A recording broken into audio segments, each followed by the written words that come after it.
What's going on, guys? We got this old bay boat in for a couple little things. We're replacing the sender.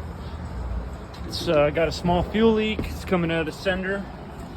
So we got a new sender. It's a plastic tank, so be very careful whenever you guys mess with plastic tanks.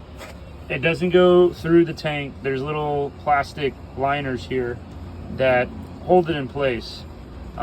So what I always do is I put a screw gun on it first and make sure they all come out real easily, and then I'll pull them all out, pull the sender out, put the new one in, fit it, all that, and then just put these in. Do not over torque these things or else you will be completely screwed.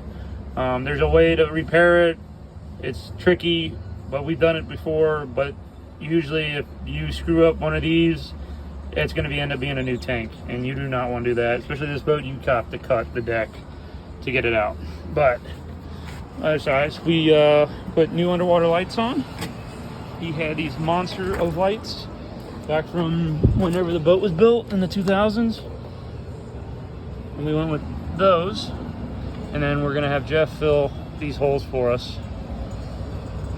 So these lights are probably just as bright as these. And they didn't last long. This one was all lit up.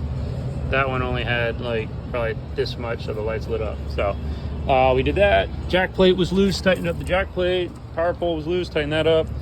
It was a little loose here, tightened that back up.